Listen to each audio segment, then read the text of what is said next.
ಅಬ್ದುಲ್ ರಜಾಕ್.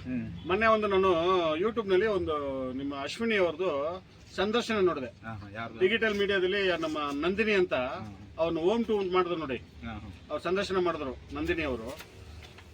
ಇವರು ಏನು ಎಷ್ಟು ಅಷ್ಟು ಪ್ರಾಪರ್ಟಿ ಇದೆಯಲ್ಲ ರೀ, ನೋಡಿದ್ರೆ ನಮ್ಗೆ ಕೇಳೋಕೆ ನಮಗೆ ತಲೆ ಸುತ್ತ ಬರ್ತಾ ಇದೆ.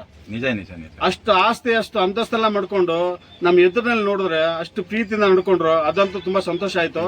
ಆಮೇಲೆ ಈ ನಂದಿನಿ ಅವರು ಯೂಟ್ಯೂಬ್ ನಲ್ಲಿ ಅವರು ಅಶ್ವಿನಿ ಅವ್ರದ್ದು ಹೋಮ್ ಟೂರ್ ಮಾಡಿ ಎಷ್ಟು ಲಕ್ಷ ದುಡಿದ್ರಂದ್ರೆ.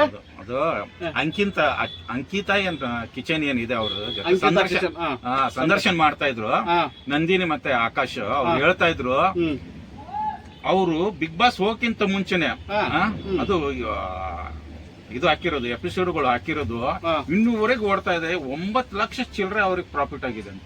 9 ಲಕ್ಷ ಚಿಲ್ಲರೆ. ಎಷ್ಟೋ ಜನ ಟ್ರೋಲ್ ಮಾಡಿದ್ದಾರೆ ಅಂತೆ. ಅವ್ರು ಯಾವ ಕಾಪಿ ರೈಟ್ಸ್ ಏನು ಹಾಕಿಲ್ಲ ಅಂತ.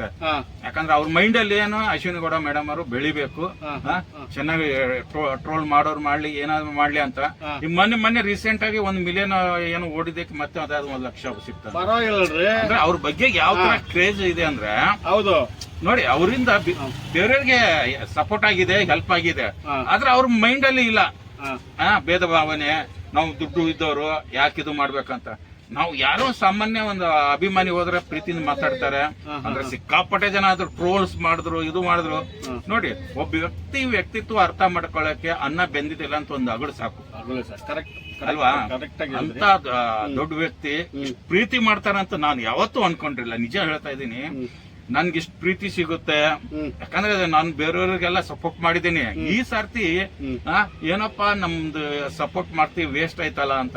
ಇವ್ರು ಕೊಟ್ಟಿರೋ ಪ್ರೀತಿ ನೋಡಿದ್ರೆ ಅಬ್ದುಲ್ ಸರ್ ಅಂತ ಹೋಗುವಾಗ ಅಬ್ದುಲ್ ಸರ್ ಬಾಯ್ ಅಂದಿದ್ದು ಅದೆಲ್ಲ ನೆನೆಸ್ಕೊಂಡ್ರೆ ಎಲ್ಲೋ ಒಂದ್ ಕಡೆ ನಾವು ಕಷ್ಟಪಟ್ಟು ಮಾಡಿದ್ಕೆ ಎಷ್ಟೋ ಜನ ಟ್ರೋಲ್ ಮಾಡಿದ್ರು, ಪೇಮೆಂಟ್ಗೆ ಹಾಕಿ ಅಂದ್ರು. ನಾನು ತಲೆನೇ ಕೆಡ್ಸ್ಕೊಂಡಿಲ್ಲ. ಆದ್ರೂ ತುಂಬಾ ಖುಷಿ ಆಗುತ್ತೆ. ಏನಂದ್ರೆ ಅವ್ರು ಕೊಟ್ಟಿರುವ ಪ್ರೀತಿ ಇದೆಲ್ಲ ಅದಕ್ಕೆ ಬೆಲೆ ಕಟ್ಟಕ್ ಆಗಲ್ಲ ರೀ. ಖಂಡಿತ. ಇವಾಗ ನನ್ ಜ್ಞಾಪಕ ಬರ್ತಾ ಇದೆ, ನೀವು ಅವ್ರು ಸಪೋರ್ಟ್ ಮಾಡ್ತಾ ಇದ್ದಾಗ ಎಷ್ಟೋ ಜನ ಟ್ರೋಲ್ ಮಾಡಿದ್ರು. ಸಿಕ್ಕಾಪಟ್ಟೆ. ನೀವು ತಲೆ ಕೆಡ್ಸ್ಕೊಂಡಿಲ್ಲ. ಅವ್ರ ಆಚೆ ಬಂದ್ಮೇಲೆ ಅವ್ರು ನೋಡಿರ್ತಾರೆ. ಅದು ಇನ್ನೊಂದ್ ಏನ್ ಗೊತ್ತಾ, ಮೇಡಮ್ ಅವರು ಪ್ರತಿಯೊಂದು ವಿಡಿಯೋ ನೋಡಿದಾರೆ. ನೋಡಿ ಏನು ಅವ್ರು ಪ್ರತಿಯೊಂದು ಪಿನ್ ಟು ಪಿನ್ ಹೇಳಿದ್ರು ನೋಡಿ. ಯಾವ ತರ ಟ್ರೋಲ್ಸ್ ಮಾಡ್ತಾ ಇದ್ರು, ಇವ್ರು ತಲೆ ಕೆಡ್ಸ್ಕೊಂಡಿಲ್ಲ ಅಂತ. ನಾನೇನೋ 1-2 ವಿಡಿಯೋ ನೋಡಿರ್ಬೇಕು, ಬಿಟ್ಟಿರ್ಬೇಕಂದ್ರೆ ಅವರು ಬಂದ್ಮೇಲೆ ನನ್ನ ಫಾಲೋ ಮಾಡಿದ್ರು. ಕೆಲವೊಂದು ವಿಡಿಯೋಗಳು ಲೈಕ್ಸ್ ಮಾಡಿದ್ರು. ತುಂಬಾ ಖುಷಿ ಆಗುತ್ತೆ. ಯಾಕಂದ್ರೆ ಒಬ್ರು ಸೆಲೆಬ್ರಿಟಿ ನಮ್ಮನ್ನು ಲೈಕ್ಸ್ ಮಾಡ್ತಾರೆ, ಫಾಲೋ ಮಾಡ್ತಾರೆ ಅಂದ್ರೆ ಇದಕ್ಕಿಂತ ಅದೃಷ್ಟ ಅಂತ ಯಾರು ಹೇಳಿ ಅಲ್ವಾ? ನಾನಂತೂ ತುಂಬಾ ಅದೃಷ್ಟ ಅಂತ. ನೀವಂತೂ ನಿಜವಾಗ್ಲೂ ಪುಣ್ಯವಂತರೇ. ಸೋಷಿಯಲ್ ಮೀಡಿಯಾದಲ್ಲಿ ಇಷ್ಟು ಜನ ಎಷ್ಟೋ ಜನಕ್ಕೆ ಸಪೋರ್ಟ್ ಮಾಡಿದ್ರೆ ನಾನು ನೋಡಿದೀನಿ. ಆ ಸ್ಟಾರ್ಟಿಂಗ್ ಇಂದ ನೋಡ್ಕೊಂಡ್ ಬರ್ತಾ ಇದೀನಿ. ನೀವು ಎಷ್ಟೋ ಜನಕ್ಕೆ ಸಪೋರ್ಟ್ ಮಾಡಿದ್ರೆ ಏನೋ ಮಾಡಿದಿರಿ. ಆದ್ರೆ ಇವ್ರಿಗೆ ಸಪೋರ್ಟ್ ಮಾಡಿದ್ ಬಂದು ನೀವು ಮಾಡಿದ್ದಕ್ಕೆ ಸೋಷಿಯಲ್ ಮೀಡಿಯಾದಲ್ಲಿ ಬಂದು ನೀವು ಕೆಲಸ ಮಾಡಿದ್ದಕ್ಕೆ ಸಾರ್ಥಕ ಆಯ್ತು.